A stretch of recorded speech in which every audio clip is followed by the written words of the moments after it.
This is a podcast from the Queen City Podcast Network. Welcome to Nerd Skool. Nerds! Nerds! Nerds! Yeah. Suck it, nerd! Nerds! Nerds! Nerds! Suck it, nerd! Nerds! Nerds! Nerds! Suck it, nerd!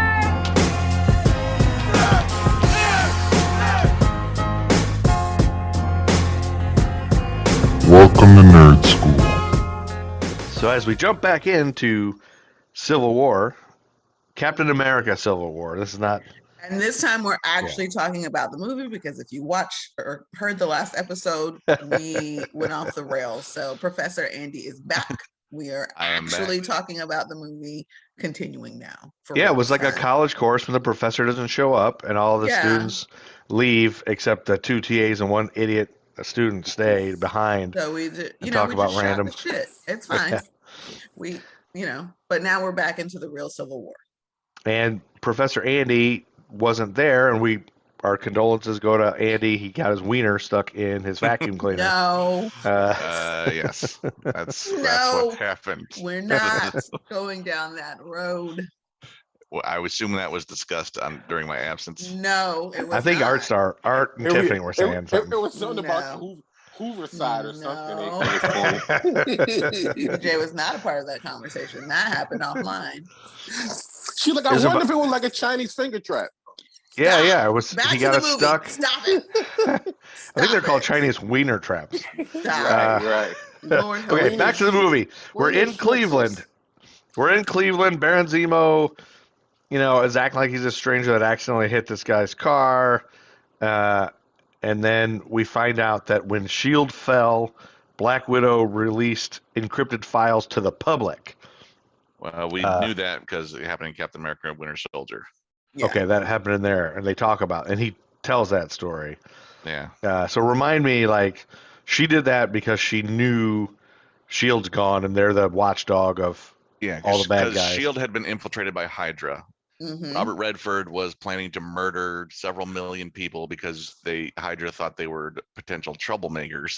Yeah. Right. And with the three, so she disguised herself as one of the World Security Council to infiltrate the S.H.I.E.L.D. headquarters, and decided to just dump all the S.H.I.E.L.D. and Hydra files to expose Hydra, but also exposing S.H.I.E.L.D. and herself at the same time.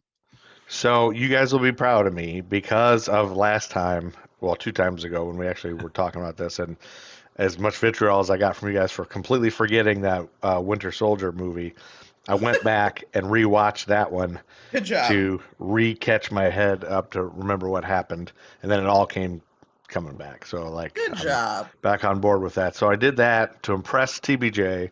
As you should. So it worked. Why is this Winter Soldier book in Cleveland? Uh, So he finds a book with that guy. Why is this guy in Cleveland? Do we have any? He's an ex. I think that's just where he lives. He's trying not to be. It's like witness protection or something. Yeah. They put him in Cleveland because that's just a hideout from war crime. Yeah. Persecution kind of. And they thing. know nobody wants to go to Cleveland, so there's no point. Brant Well, Fundak they is just the only one put in you in Cleveland. places where it's probably just not a hot spot for. Also, I people think you would normally hang around. I think the Russo brothers who directed the film are from Cleveland. Oh, There you so go. they know that Cleveland's a shitty Cleveland shithole. Or it Not rocks. according to Drew Carey. For some reason, because he's in Cleveland, makes me think of. Do you guys remember that guy who had those women held captive in the basement in Cleveland? Oh yeah. He had those 3 women that were trapped for years, and Ariel time. Castro. And then that neighbor guy found him because he was eating this McDonald's, and Yeah, one girl had got to the door and got her hand out. Unfortunately, well, fortunately for them, she got there. And then I fell down this rabbit hole. I was reading or watching all these interviews with those girls. It's been a while now. That was like 2009 Were you in a or true something. crime rabbit hole? I was in a true crime rabbit hole. I forgot about that whole thing because that hit home for me because, Andy and I are from Ohio, so Cleveland's not far from where we grew up. So that was weird. I kind of forgot all about that whole thing. Anyway, the guy says "Hail Hydra," even though he's being waterboarded. And I was going to ask you guys: is this moment a passing of the torch from Hydra to Zemo now in the MCU? Is Hydra like this the last stitch of Hydra, and then now Zemo's the main bad guy, or am I reading too much into that? I don't think. No. We already saw Ant-Man, right? Yeah. And at the end of it's revealed that Darren Oh, you don't even Cross- remember? Darren Cross was the Yellow Jacket who was trying to sell the shrinky powers to Hydra, and he goes, "Oh, they're not what they once were." Oh, okay, Yeah. right, yeah. They're Hydra's not. It's still like you around. cut off. Yeah, you cut off one head, 3 more grow. Right. It's going to be around for a while. It's just not high powered. In comics, Zemo was affiliated with Hydra for a while, and Baron Zemo. Just a little comic history. The Heinrich Zemo first appeared in the Avengers #4, the same time when Captain America was revived and joined the Avengers, came out of the ice. And it was his backstory was they were fighting Baron Zemo, and he got thrown, like a rocket ship blew up, and he got fell in the water and froze. So Baron Zemo was created by Stan Lee and Jack Kirby, but this is Helmut Zemo, I believe, who is Heinrich's son. Heinrich Zemo was full-on Nazi, full-on Red Skull Nazi, whereas Helmut Zemo like had some daddy issues at first. He was created by Roy Thomas, Tony Isabella, and Sal Buscema in Captain America 168 in 1973. Oh wait. So that's the first we see any Baron Zemos in the 73? No, 1964 is the first Baron Zemo. Oh, sorry, I missed that. From 1964. Avengers. Wow. But that was his father. This particular character was created in 1973. Okay, so a little bit older than you. Yep. Although he didn't he was as like a different character. I really need to look that up because he was like the Phoenix when he first showed up, but not the X-Men Phoenix. Can't confuse names. Yeah, but yeah, he went as Phoenix, but he was still, Helmut Zemo trying to get revenge, and for his father's death. He eventually kind of broke free from his father's Nazi programming, but he also was still kind of arrogant. But like the big shtick with them, with Baron Zemo, we talked about him a bit when we watched Falcon and Winter Soldier. Yep. But Andy, what is this you're doing with your hands? Like you're like very diabolical. Like, Baron Zemo. I'm generally diabolical. So for the listeners, tell people you're generally diabolical. You're supposed to just be. Well, for the listeners who can't see what Art's talking about, Andy has his hands, kind of his fingers touching, kind of very like Monty Burns, like excellent type of thing. Zemo, and he's also completely nude. No, with Ganavian jelly slathered all on his Who slathered that Ganavian jelly all over you, Andy? I don't know. I didn't realize you guys could see my hands. I was looking at the Wikipedia pages for Baron Zemo, but basically he got a purple mask glued to his face, but with adhesive X, which was his family's super glue that they invented. So that's the mask is stuck to his face in the comics. Yeah, or it was for a long time. They eventually managed to get it out, but for a long time, I guess he had to eat intravenously because he couldn't take his mask off. Did he eat through his butt like on South Park? Oh, come on, Joe. Sorry. Poor TBJ. I think we've got our limit of TBJ's no's already. We've got 3 no's. We're done. You guys are gonna have to go to the dean's office in a minute. Yeah. But yeah, that's Baron Zemo, who we don't know is a Baron until the Falcon and Winter Soldier series we watched. But they just call him Zemo here. It was interesting because I kept thinking about when it feels nostalgic, right? Because we've already watched we're rewatching this, but it's been so long since the first time. And in the meantime, we've watched Falcon and the Winter Soldier. So our newest refresh of this character, or a lot of the storyline, is from Falcon and Winter Soldier. So it feels nostalgic, even though it's not, even though this came first, right before Falcon and Winter Soldier. It's interesting going back and rewatching shows from 1,000 years ago, not really 1,000, knowing that we have recent content and recent shows where we dive in. Right. So yeah, we get a lot more about Zemo in the Falcon Winter Soldier series, but this is his first appearance, and he's pretty badass in this one. He's creepy, and like his whole speech about how if a man has time and patience, he can do anything. And he's very even keel about it, but and it also kind of puts in his moral grayness, because he doesn't want to torture anyone, he doesn't want to kill anybody, and later he apologizes to T'Challa for what happened. Yeah, he's a very clear. He's a very clear, interesting motivation in this film, which makes you feel sorry for him a bit, but yeah, he's also disturbingly methodical. And he's a psychopath. He's a psychopath, with a reason, I guess. Yeah, I kind of like villains like that they show that actually don't want to be bad, or you have a justification for it, at least, it seems. Shows what made them that way. So yeah, I think the guy is just it's taken him this long to track down the people who were part of the Winter Soldier program, and because his plan is, I mean, as it unfolds, and we'll see that as we get towards the end, but he's somehow aware.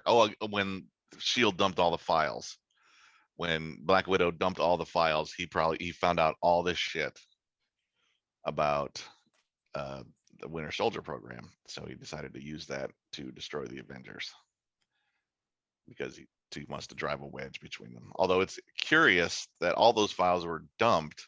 Curious, sir. But Tony Stark apparently didn't bother to look through them to find out what happened to his parents, because he's surprised by the end of this.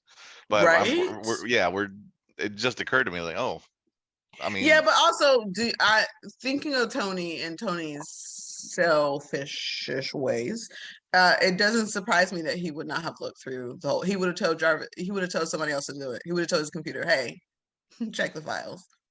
Yeah, and the computer would have just. I don't know if the computer would have thought to stop and look. Or I mean, that's interesting, because he was all about cracking the SHIELD code back in Avengers, when he was trying to figure out why SHIELD was making weapons and shit.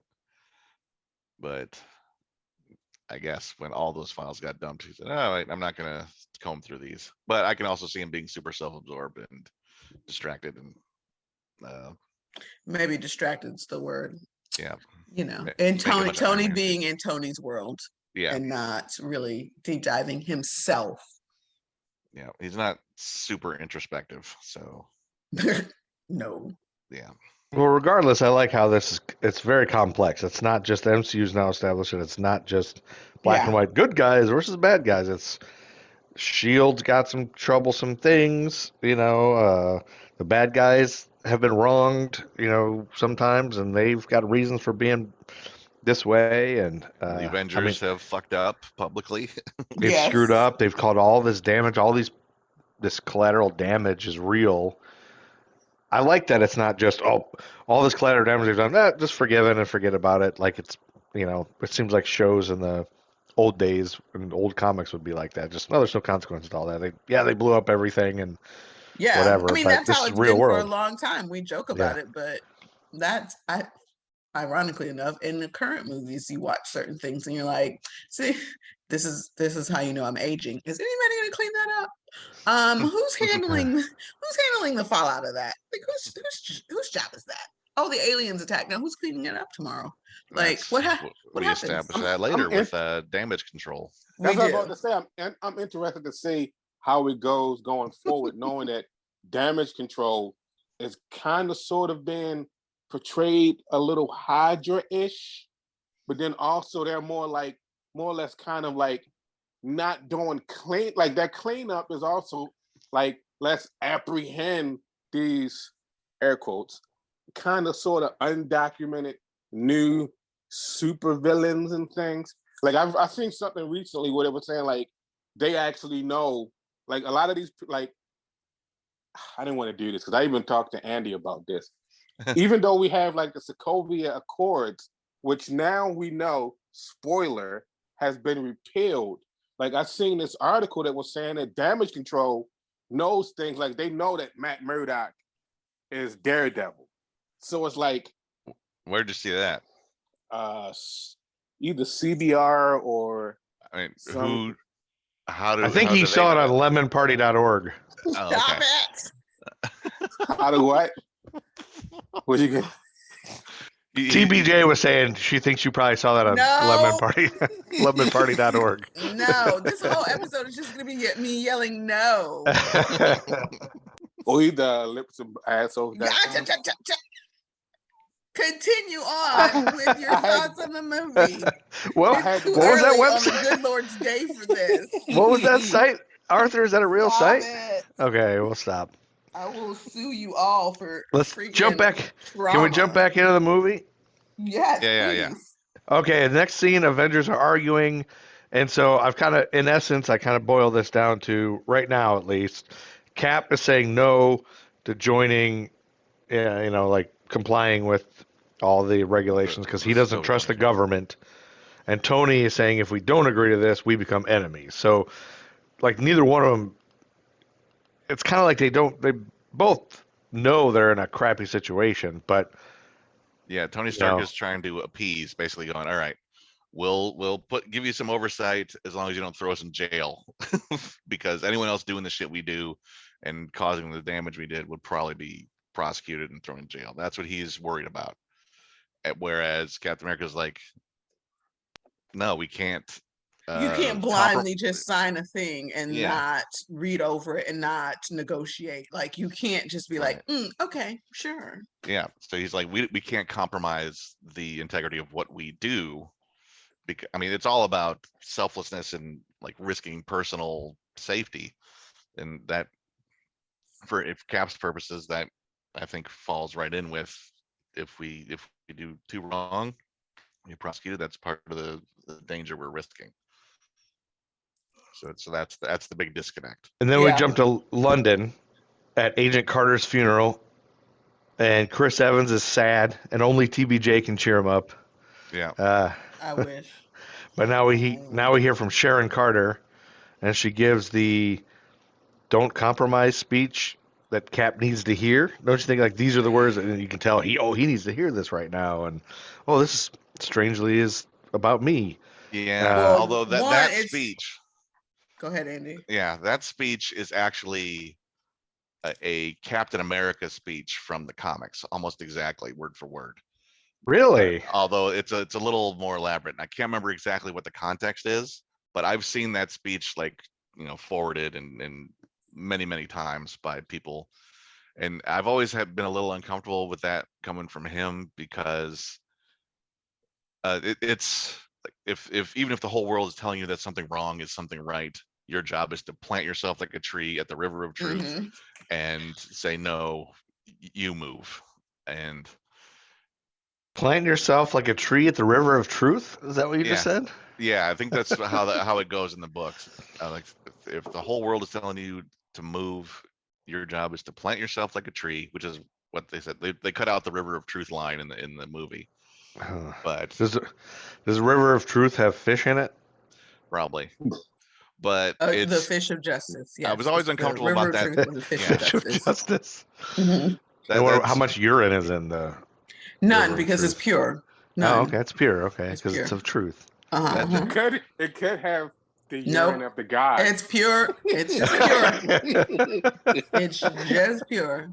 Urine of the gods. The speech coming from Steve Rogers always felt a little like yikes, just because that's like what every psycho Nazi or right-wing person, or like everyone who's very obviously wrong, is being told they're wrong all the time, and is still like saying, "No, I'm right because I'm righteous and the Lord," or whatever. It feels like the fuel for badness there. But taking that speech and giving it to Peggy Carter makes a lot more sense, because her whole life has been people telling her something wrong is something right, and she's had to, compromise where you can, where you can't, don't, and had to stand up to this shit all the time. So it feels better coming from Peggy Carter, who's had to deal with what's being detailed in that speech. Real quick. Yeah. So Joe, just watching this part and kind of sort of maybe, I'm doing air quotes, knowing what we kind of know now, how do you feel about Peggy? Or do you have any feeling about Peggy in this, knowing what you have seen? And you mean Sharon? Does he have feelings about Sharon? Sharon, yeah, Sharon. That's what I meant. I just think it's weird. I can't get over the weird thing that Cap wants to bang his girlfriend's Of course, that's where daughter, Joe's brain went. or whatever. Like, now he's flirting with. Like, I'm trying to imagine. No, this is where he knows. Oh wait, remember, he doesn't. Be like, if I was frozen and then I woke up and my wife was 80, and then I was attracted to her niece. But it wasn't and his her niece wife. is flirting with me. Someone he was in love with, and he doesn't know that that's her niece until way later. Until it's too late. He's already got a boingy boinger for boingy her. Boinger, ladies and gentlemen. Well, I didn't want to say boner because I didn't want TBJ to say no. No, you still ruined it. So I don't know if what you said was any better. I would say an attraction to boingy boners, not better. Boingy boinger is what you said. said. None of it is better. None of it is. Well, that's how I told my kids about sex. I'm like, okay, a boy gets a boingy boinger. No, I don't know. I don't really have a feeling about it. I think she's cool. I don't know, whatever, I guess. You're just telling me you don't remember Falcon and Winter Soldier and Sharon's role in that. That's what it's telling me. Well, I remember her being the neighbor. No, that's doing the laundry. A movie. What happened in the TV series? Oh yeah, she becomes she's bad or something, or we think she's bad and we're not sure if she's bad. It's ambiguous, but not. I can't remember. It's okay. Go back and watch Falcon and Winter Soldier, Joe. No, I will later, but let's move on, because at this point, this is when he asks her, or he asks somebody, I think he asks her, who all has signed, and he gets the update, and now we're seeing who's on which side. Tony, Rhodey, and Vision have all signed. Clint is retired, and Wanda is TBD. That's kind of what they say, is where it's at. Yeah, well, because Wanda's being kept safe, quote unquote, safe, quote unquote, or hostage. In prison kind of thing. Mm. And then we go to Vienna, and we meet T'Challa, who says he doesn't like politics because two people. The tears for me. Yeah, in this upcoming thing, yeah. But I feel like I love that he said 2 people in a room can get more done than 100. Yeah. And then King T'Chaka says, unless you need to move a piano. That's his whole thing. Yeah.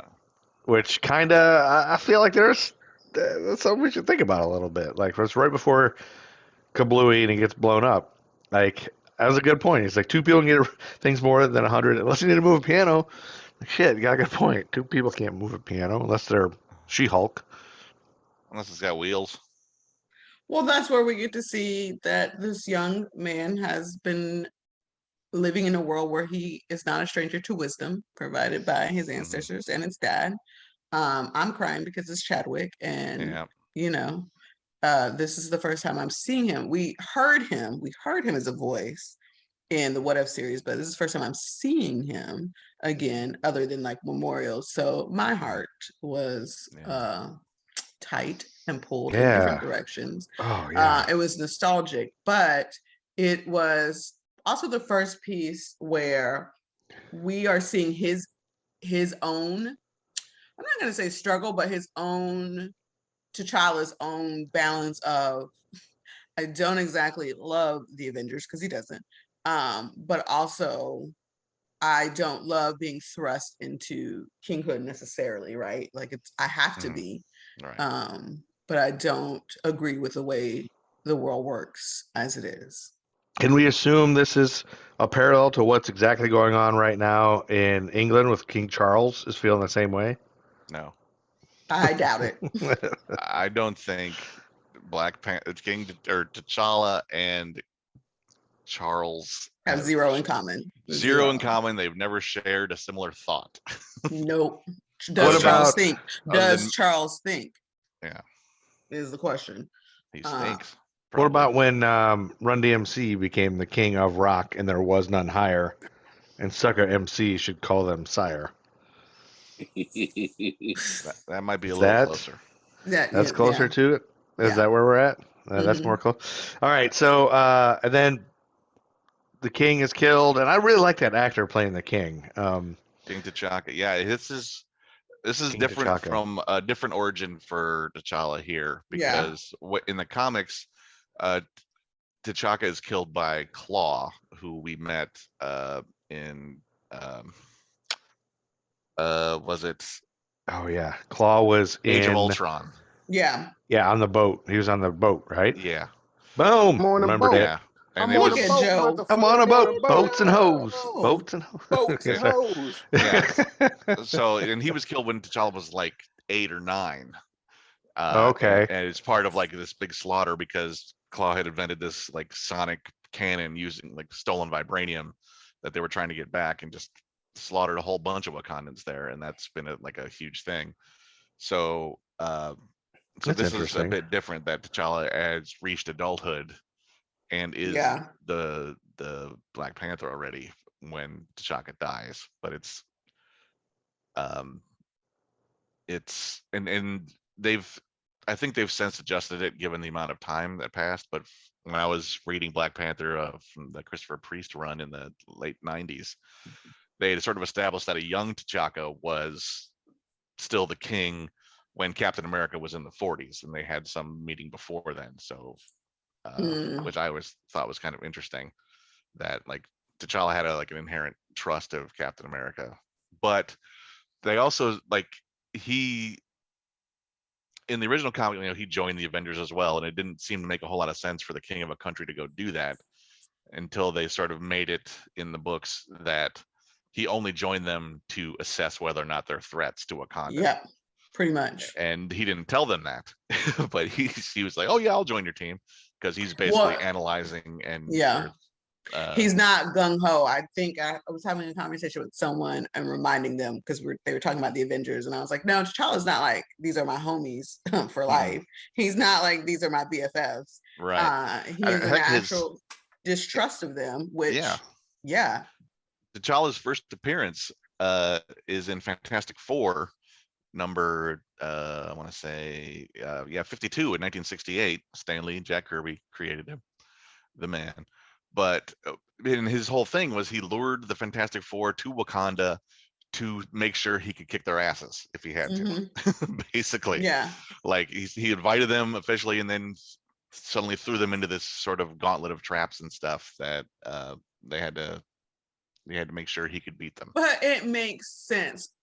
In this debate we were talking, it makes sense for a Black man from a country where people want to take resources to have a natural distrust of a majority group, white people, palm-colored friends. It makes sense for him to have a natural distrust because Did you say palm-colored friends? Yeah, you guys are palm-colored. Is that a thing? Is that a thing people say? Yes, that's not hilarious. Your people, because you are the palm-colored. We are the palm-colored. Yeah, you do, or you do this. Yeah, exactly. Oh, you do that to say this. Look at that stupid. He was. Polite. And then you point, and then people go, When they tell you an outrageous story about a coworker, you be like, oh man, we're getting insider knowledge, Andy. We're almost invited to the barbecue. Almost. I don't know, Joe. You spend a lot of time in the dean's office. Andy can come. Maybe. Oh, Maybe. Andy knows all the rap songs I need him to know, so he's a good. Joe he's a good knows more beginning. than I do. I'll admit to that. I've never seen Joe sing them. I've seen you like recite them. I've never seen. That's because Andy doesn't give a shit what anybody at the symphony thinks of him. So he does the MC Hammer dance in the lobby. I don't blame him, but yeah, it's no surprise, that T'Challa has this generalized mistrust. I would too. Heck, I'm born in America and I have a generalized distrust of some palm friends. So, when we look at the context of who he is, where he comes from, what people are always wanting from them, people are trying to take resources. They're trying to infiltrate their land. They're trying to take so much from them. I am not about to just jump in here and be like, these are my friends, I will help them. Hell, in this movie, he is not really siding with a side or another. He just wants to get to Bucky. Right. That's it. Like, he is not like, damn this Accord, like, where's Bucky? And that's again what makes me feel like they're more than friends, man. It's got to be more than friends. You don't do that for just your friend. You're talking about Cap and Bucky? Yeah, if it's your only friend you've ever it's had. It's his only friend from 19 whatever. Like, I would maybe for Gruff, but I don't know that I go this far for Gruff. But you have to remember going back how much Bucky stood up for Cap. Remember, Cap was a scrawny kid, but he always, you have an affiliation for that. And Cap also knows, like, this is not Bucky, right? This is not the same guy who would stand up to people on my behalf. This is not the same guy. Like, Bucky, my friend, my comrade would not do these things. And I think because he knows that, and he knows that Bucky didn't do it. Like, he didn't do it. But like, even still, he's saying, like, I need to be the one to bring him in. Yeah. Because I'm the only one that won't die trying. Yeah. It's not like it seems like from Tony's perspective that he's doing all this just to save his friend. No. But Tony's not listening to, like, Cap's trying to tell him later, no, this is the real plan. Zemo's doing this. He's trying to get more Winter Soldiers. Yeah. And we're trying to stop him. And he's like, no, you need to be arrested right now. He's not listening to the story. He's thinking that's bullshit for some reason. So there's more to it than just, I need to save Bucky. It is. And I think we see that from Cap. We see it. I don't think you would have had, Anthony Mackie's not about to go along with his plan to save Bucky. For why? Like, why would he join it? Right? Unless there is a solid plan. Otherwise, he'd be like, sorry, Cap. I'm not riding with you blindly. Yeah. Well, he's been trying to help find him at least. Since but he wouldn't like blindly save his best friend for no reason, right? Without a plan, without a very strategic. They're military men, right? Their strategy. They are going to adhere to a strategy. Mm-hmm. But Tony is Tony and functioning off of Tony. And I get it. Tony's triggered from what happened at the meeting with the soldiers mob. I get why Tony's being Tony, but neither one of those two white men in authority are not pausing to really think the whole thing through or seeing each other's perspective. Neither one pauses to even attempt to see the other's side enough until it's too late.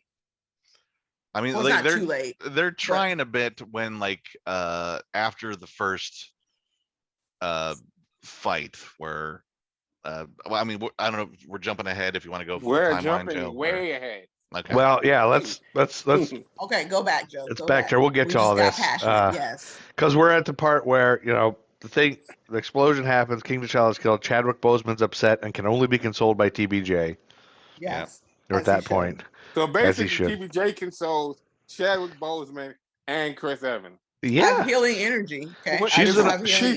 Are you saying she's not enough woman for that? I know. What are you saying, Art? What are you saying? She's the consoler. Hey, I am not saying that. I am not saying anything like that. Again, Artstar is not a misogynistic person. We're going. But so TBJ is basically living vicariously through Natasha at this point because she's the one that goes to the funeral to comfort Chris Evans and is also right. She does with both. And she's very attractive. She's based on me, so the secret's out, guys. So you're the Black Widow. She didn't get that much love to Bruce. Don't tell Why people. she didn't get that much love to Bruce? Now you know my history. You wanted to know what I did in my military days? That's it. Now you know. The truth comes out. Yeah, guys. Well, I've got a little sexual tension between Sharon and Steve, as we I kind of hinted at. It's just weird for me until Sam interrupts. It's weird for everybody. Yeah. Even in the comics, I think Peggy Carter was long dead since World War II. Yeah. So it was basically just a way to sort of tie back to her history with Sharon Carter and have an but it's going to be a weird situation. No one is frozen in time for 70 years and then comes back alive in their prime. So any kind of situation like that is going to be a bit weird. So Sam interrupts the sexual tension by saying, "Check the news."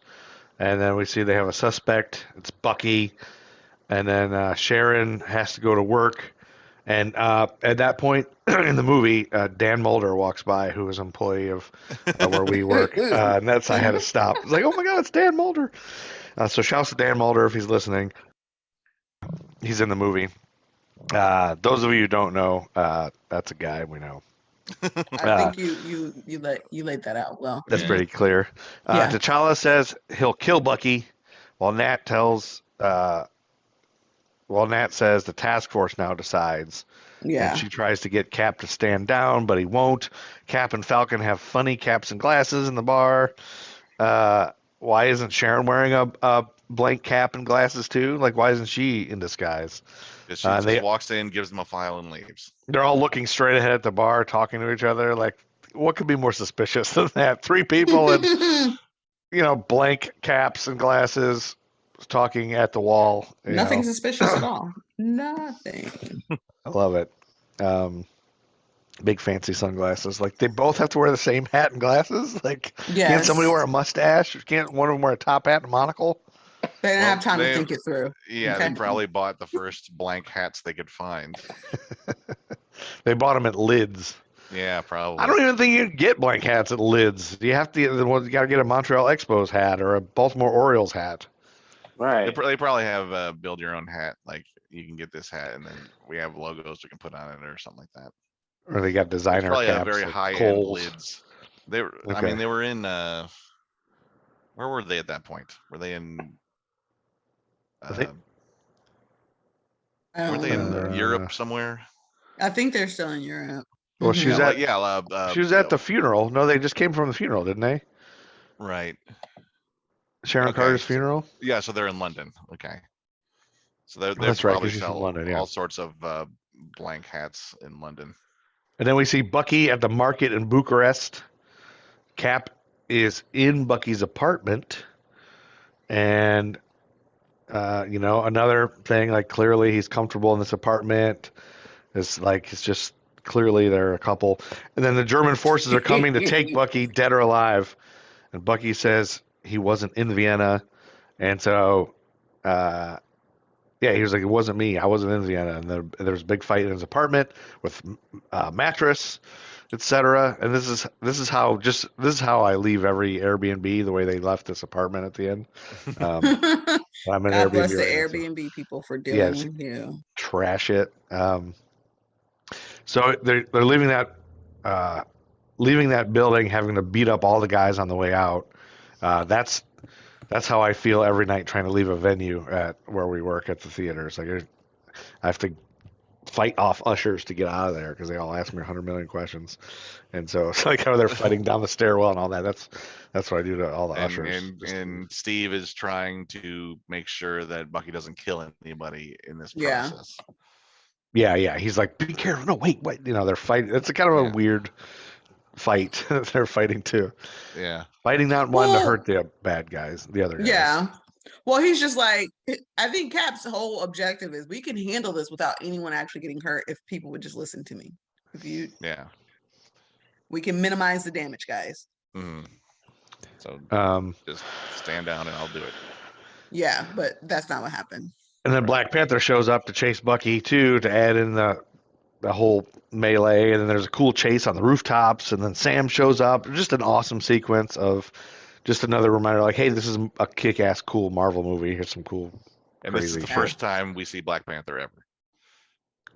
I mean, we Oh, this saw is T'Challa. This is Black Panther as Yeah. like who's the cat guy? What's this? Yeah, who is this Yeah. guy? And then the chase and all that stuff, Yeah. which is really cool. Like on the Just showing motorcycles what he can and do. the cars. Like yeah. he's outrunning Captain America. And if we saw Captain America's foot speed in Winter Soldier on your left when he's making Yep. Yeah. all pissed. Yeah, so if T'Challa can do that too. T'Challa is faster than Captain America. Yeah. He can't catch up on him, so he has to Right, I didn't jump think into about a that. car. That's right. Yeah. And like they're chasing a car down on foot.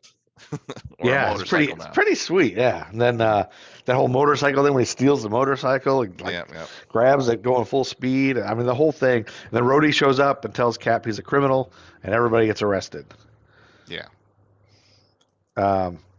Yeah, this was really cool. I mean, I don't know. I just can't believe how much awesome there is in all these movies. I love how every time we do a movie, I think you say this a lot, like, oh, I can't believe. I do. Oh my goodness. It's I still amazing can't believe how we can do this. Yeah. It's as if you just discovered movie. Mm-hmm. Well, you know what? That's the advantage of having the memory of a goldfish is That's that everything true. is new and amazing to him. That's I can't believe true. they can do. Well, I just appreciate what they can do now. Like I feel like I'm stuck sometimes in the '80s and like the Howard the Duck, technology that they had then, and now we have all these cool things. I just love it. I don't know. I get so excited. It's pretty cool. Yeah, and the young kids today, they don't know what we used to have, nothing but crap, and now it's great. Yeah. So they just think everything should be great. Then we get to what? Go ahead. I was just gonna say this whole sequence is like Steve Rogers is very conflicted. Like he's there to bring in Bucky if he's guilty. Bucky says he's not guilty. Steve believes him immediately, and then tries to keep him safe from the people trying to bring him in. I'm not sure what his end game plan is at that point. Like, all right, I'm gonna get Bucky away from these people, then we're gonna go figure out the real killers or whatever. Yeah. But then T'Challa shows up. I'm going to murder Bucky. I am here to murder Bucky. And then it's like, all right, shit, I need to protect him from the cops and from Black Panther. This is where it gets murky in that like he's doing a lot more than he needs to do just to save his best friend.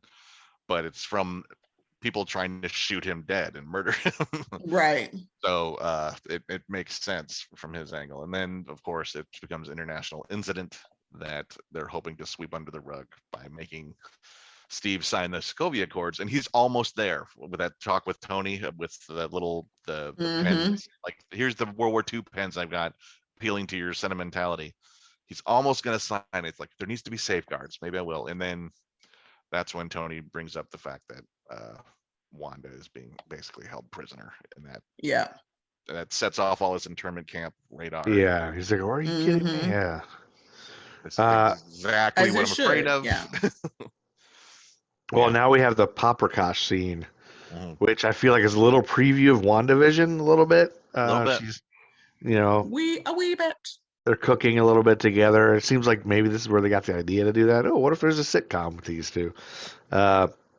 Except at this point, Wanda still kind of has an accent, which I think is completely gone by WandaVision, isn't it? They sort of reference it in that, like, there's the fake Quicksilver shows up and she goes, "Where's your accent?" And he's like, "Where's yours?" Where's yours? Yeah.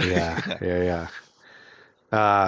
So a little tender moment about Wanda and Vision and how they feel about their powers, and but then he has to explain to her that he's keeping her locked away, and that doesn't sound like it's going to go well. And then we're in Berlin, which is, I don't know if you guys know this, but it's a 19-hour drive from Bucharest. I looked that up. I haven't taken the drive, so no. Thanks. And thanks, sure. And now we get the backstory on Black Panther. How long do you think you can keep your friends safe from me? That's pretty badass. And I wrote here, TBJ may be a pacifist, but even Artstar wants to bang him after that line. Lord help you. And then I wrote Everett Ross. Yes, Everett Ross. So he's the guy played by Martin the Freeman. Hobbit guy. Yeah, Who Martin Freeman? He's the Hobbit. Now, is he related to Ross, like General Ross, or is it just coincidence? It's a coincidence. Everett K. Ross was created in my favorite Black Panther run, or like the run that made me a fan of Black Panther, the Christopher Priest comics. He was basically created. This was part of, in like the late 90s, they did this thing called Marvel Knights, where they tried to like relaunch like a series. Like in the 90s, the X-Men were everything, and everything that wasn't X-Men or Spider-Man was kind of also ran, including the Avengers. So the Marvel Knights imprint, where they got like these really like sort of high-end creators, indie guys, to come in and sort of revitalize some Marvel characters. The Black Panther was one of them. Like Daredevil was a big thing, and like I think they did a Punisher and some Moon Knighty things, but Moon Knighty.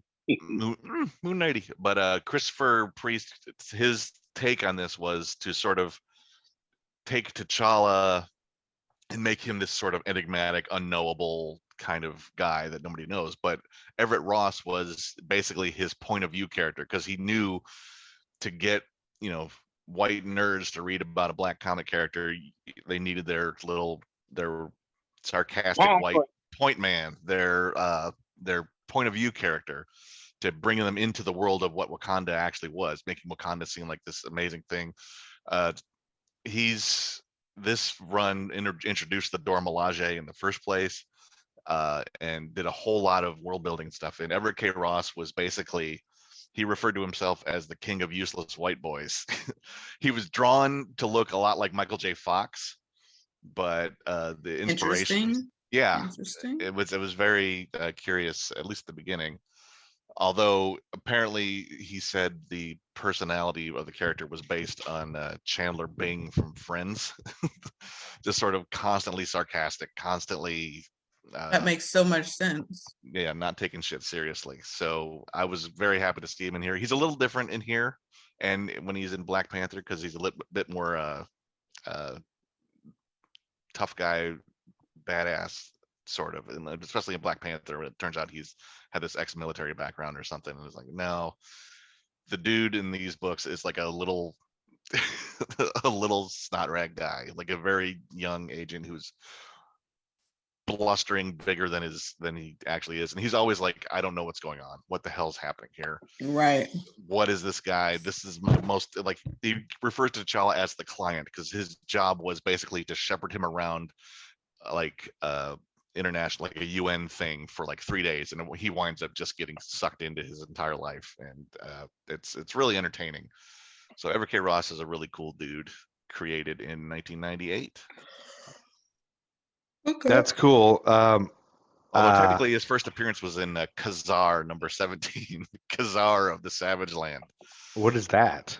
That is a guy he's not in the MCU yet, but he's basically a jungle Tarzan who lives in the Savage Land in Antarctica, where like there's a secret tropical jungle full of dinosaurs in Antarctica in Marvel, surrounded by all the ice and wasteland, and Khazar, Cricket Land of Dinosaurs. Yeah, cool. Saber-toothed tiger pet. This guy also played Tim from The Office, the British Office. Oh, yeah, probably. And then Guide to the Galaxy. Come on, Joe. what? What was that? We couldn't hear you, Art. Oh, Art's audio is blinking out. Are you here, Art? Can you hear us? Come I think through. we lost. Did we lose Art? Hello. Oh, there we go. Yeah, what were you yelling at me about, Art? Now I can hear you. Hitchhiker's Guide to the Galaxy. Oh yeah, Hitchhiker's Guide to the Galaxy. Yes. He was also in that. Yeah, this guy's in a lot of stuff. I like this actor. His name was Arthur. Arthur. Oh, yeah. That's his character name. That's a great name. Your audio's gone really weak there, Art. Yeah, I don't know why. Okay. So I've got my notes. Consequences. I don't know why I said that. Falcon and Cap are prosecuted. Their shield and wings are confiscated. That's they're not prosecuted yet, but they're apprehended. There you go, apprehended. And Tony Stark's like, nothing's happened so far that can't be wiped clean if you sign the Accords. That's this big. That's cold. It's warmer than jail. Right. That's a little thing. And then this is now the part with the FDR pens that Andy was talking about. The old. Yeah. Almost had him until he found out about the confinement of Wanda. Mm-hmm. Whose side are we all on now? And then we see Zemo interrogating Bucky. And he talks about the bird costume. Bird costume. That's confiscated. Cap, Sam, and Sharon start piecing together what's going on here. And this bombing maybe wasn't Bucky. Then we see the bomb is delivered. Knocks out the power. The big thing. And then we get the words longing, rusted, 17, daybreak, furnace, 9, benign, homecoming, 1, freight car. I had to write down all the words in case you guys didn't memorize them. Yeah. I'm going to put them in a rap song later. Good, as you should. They're the Russian code words. They're asking, like, who is Zemo? What does he want? He wants to see an empire fall. Winter Soldier is now on the loose. Tony, Sharon, Nat, and T'Challa are all trying to stop him. And then a little glimpse into what Black Panther can do without his suit, I think, because you see this fighting stuff. And even without his suit, he can do a lot. This whole sequence is really good. Yeah, the helicopter thing. Yeah. And even before, like, just like the Winter Soldier's brief fisticuffs with Iron Man, like Downey Jr.'s like acting the shit out of that fight scene. Just like he Iron Man's up his hand and covers the gun just as it goes off. Like he would have shot him in the face if he didn't do that. And he's like, holy shit, this guy's trying to kill me. This is Cap's best friend. He's trying to fucking kill me. And it's all done real quick like that. Black Widow jumps in and does some shit and is pissed that he doesn't recognize her, even though in Winter Soldier we saw that like he like shot her through the belly or something and she can't wear bikinis anymore. Which I feel like that's just a subtle way to kind of reference their comic book history as both being, Russian agents that have been around for a long time and kind of kept on ice when they're not needed. But that was really cool. The helicopter thing where Cap's like holding a helicopter that's flying and he's stronger than the goddamn helicopter. Like whoever came up with that just idea, like where did that even come up? Like how did you even think to do that scene? That's super strength. And then it falls, the whole scene of that was like, oh my God. Yeah. Let's let Chris Evans flex the fuck out of his muscles. And are we mad about it? No. No. That's tough guy eye candy right there, I bet. Let's see. The helicopter thing. And then Zemo, we found out he has a son or a wife because he's playing this voicemail. And you can't tell really that he's just playing it, recorded. You think it's a current voicemail. You don't know yet. For a few moments you think it's so he's got family. There's something going on here, we kind of find out. And then on his way to Moscow, Bucky, Cap, Sam are in a warehouse. Bucky's back, reveals Zemo's motive.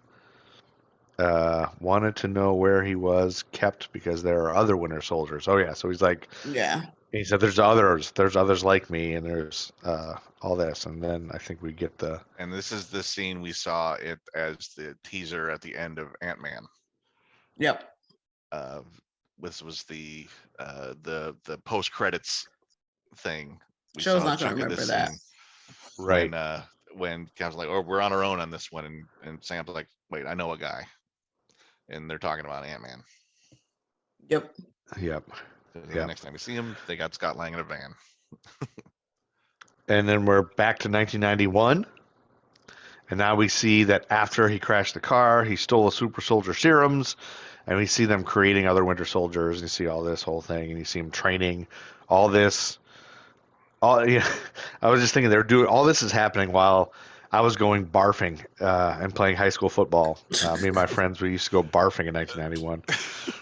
What is barfing? Well, I'd fill my mouth up with oatmeal, and then we'd go into the mall, and then somebody would say something gross, and I would pretend to barf, and I'd like spit out all the oatmeal. Oh my gosh. Why was this a thing? That's what I did in 1991 while this was happening. That's where I was. Lord. You were what, 16, 15? Yeah, something like that. 15, 16, somewhere around there. Wow. And then Sam and Cap explain to us that Zemo must be trying to put together an elite team of these Hydra soldiers to take over. And they realize they're on their own because of the Accords, but Sam knows a guy. Yep. That's I know a guy. Yeah, I know a guy. Do we want to? I'm looking at the time. I'm going to be our time manager there. I think that's a good place. Good place to hold off. We got a cliffhanger, little cliffhanger. Yeah. Well, we got 20 minutes, right? We do, but I want to leave in a reasonable cliffhanger spot. Yeah, like find a good spot to hold off. Yeah. In 20. Yeah, I think that's good. Probably. I know a guy. Hold off. Yeah. So I'll make note. I already said what the cliffhanger was. You did. Shh. People are gonna remember. You just ruined it. People are gonna remember, Andy. I said it like 3 times. I know. It's fine. People won't remember. This is. I can always cut that out. All right. You don't have to. I honestly think people are gonna be like. You can put barfing over every time Andy does a spoiler. Do not put barfing over anything at all, ever. I used to go barfing. Did you? Why is that a thing? I'm trying to understand why you thought that was a great idea. Because they had a video camera. LARPing. Most people go LARPing, but I used to love going barfing. Well, I got a better cliffhanger. We'll add one little thing. Okay. Go for it. So Ross tells Tony and Nat, basically you have 36 hours to get Barnes, Rogers, and Wilson. And you see they both have ideas. Right. And then we'll see what their ideas is. Nat's is downstairs, Tony's is in Queens. So we'll leave that cliffhanger. We'll leave that as a cliffhanger. I wonder what. What's in Hollis, Queens besides Run DMC? We'll on the next episode of Nerd School, we'll see. We'll see you on the next very special episode of Nerd School where Gordon Jump will attempt to rape Dudley. No, he won't. So I trust that wasn't what you guys were talking about the whole time, and that I wasn't there for the last. You didn't listen to the episode, Andy? I was there, so no. I did not yet. You guys are talking all sorts of shit about me. Listen to Nerd School. I gave him a synopsis, but no, Andy, I was there, so no, they did not go into inappropriate deep dives because you say this to Andy like Andy didn't take part in the last one. I know, and when I said it to his face, I did mention that, yes, and he admits that I don't even keep us PG. God bless it. I don't even know what we are. You keep us out of the NC-17 range. There you go. I keep you out of NC-17 and from the CIA knocking on your door asking you questions about what you've been taking part in on the weekend. So I'm keeping you safe. All right. Thank you, listeners, for listening. Please continue to rate, review, and subscribe. Follow us all on the single socials. ladies. Single ladies, send us your digits if you'd like a date with Artstar. Also, on the next episode, at the end of the next episode, TBJ says Excelsior. She doesn't. So don't promise. Yeah, she might. Be listening for that. Spoiler alert. I will hope that listeners who've been listening know me well enough by now to know. Probably not. Yes. All right. And in the meantime, we have learned that we are palm colored, and that yes. See you later, palm colored. Feels like friends. a major achievement for us. Yeah. Well, are you not palm colored? We are. Yes. You're I'm right. not saying we're not. If you were also in the room with me, I also refer to you guys as specifically the male race. I will say things look hella male and hella pale. You don't say sausage parties? No, I would never. I would never. So sometimes things are hella male and hella pale when we're in a majority white male space. That's your other throw tidbit. these sausages on the grill. No. Okay, cut. Cut. And scene. And scene. You can always check us out at lemonparty.org or Nerd School History for Jerks or no, just kidding. Don't look at lemonparty.org. This is I don't even know if that's episode still a where thing. I all haven't. TBJ goes, no. This is the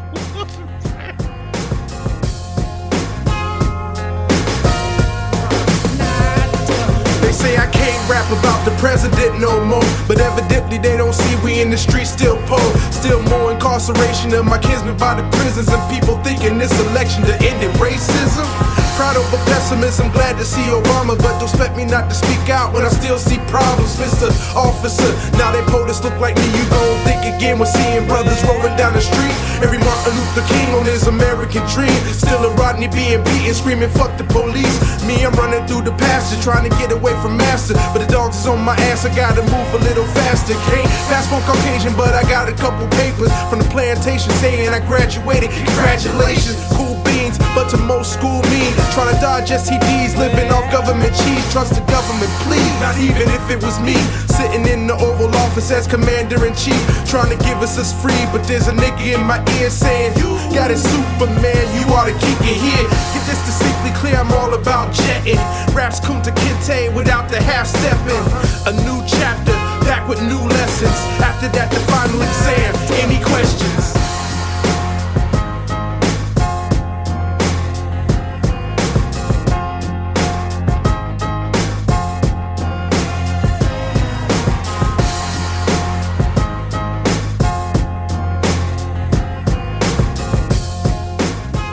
QueenCityPodcastNetwork.com.